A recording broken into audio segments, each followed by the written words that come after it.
What are the permissible exceptions for delaying obligatory prayers?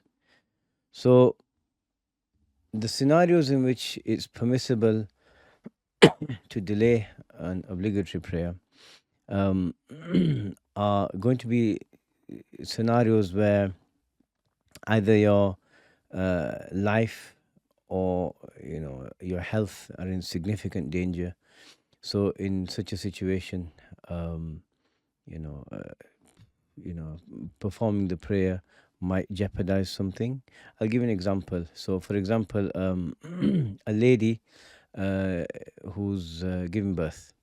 The fuqaha generally say that she can pray with head movements, nodding and making sure that the nod for the for the sujood is lower than the one for the ruku'.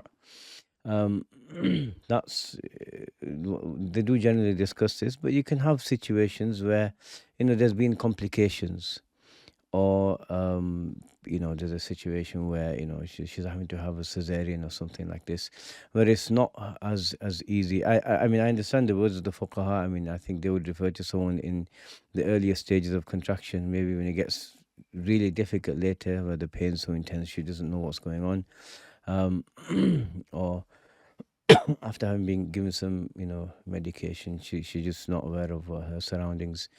So in that situation, or especially if there's a complication, for her to delay the prayer, I think that would be excused. Another situation, someone's going for an operation, right? And there they just don't have a choice. An operation for to improve their health or save their life in that situation. Or another situation where someone is so ill that they cannot perform wudu themselves, and there's no one there. There's no one there to wash their face, arms, and feet and wipe their head for them, and they can't perform tayammum. They're just too ill to perform tayammum. I've been there myself, in a situation, just lying in a hospital bed, just too ill, unable to stand, like lungs weren't working properly, couldn't breathe properly, just couldn't stand for 10 seconds without collapsing. So in that sort of situation, it's permissible to delay a prayer. There are other situations where the prayer is excused. On missing it is excused in the sense that you're not sinful. That's what I should say. So, for example, someone who sleeps through a prayer, if there's no deficiency, excuse me, if there's no deficiency in your action, as in Fajr, let's say Fajr starts at 5:30 a.m. and you've been out, chilling with the boys, even out having a good time, and you come home and you think at 4:45, right, I'm gonna go to sleep and I'll wake up at 5:30 and I'll pray Fajr. It's not happening. It's not gonna happen. So delaying it like this, or just being up really late to the point that you know for a fact that if I go to sleep now, I won't wake up, and then sleeping anyway, then in that situation it'd be sinful, because you've deliberately put yourself in a situation where you're not likely to get up. But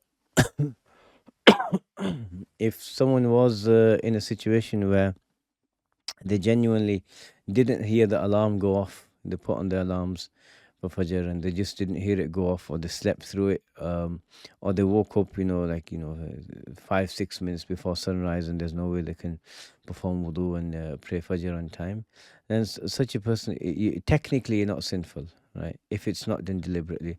Another situation, if someone was to forget about the prayer, and this can happen. Someone has a routine, they finish work, and then they for the last 3 months they've been praying Asr at that time, and the clocks change or something happens, and they finish work and something distracts them, so their whole routine goes off in their mind and they forget about the prayer. So in that case, you just make it up, just like any other missed prayer, you'd make it up.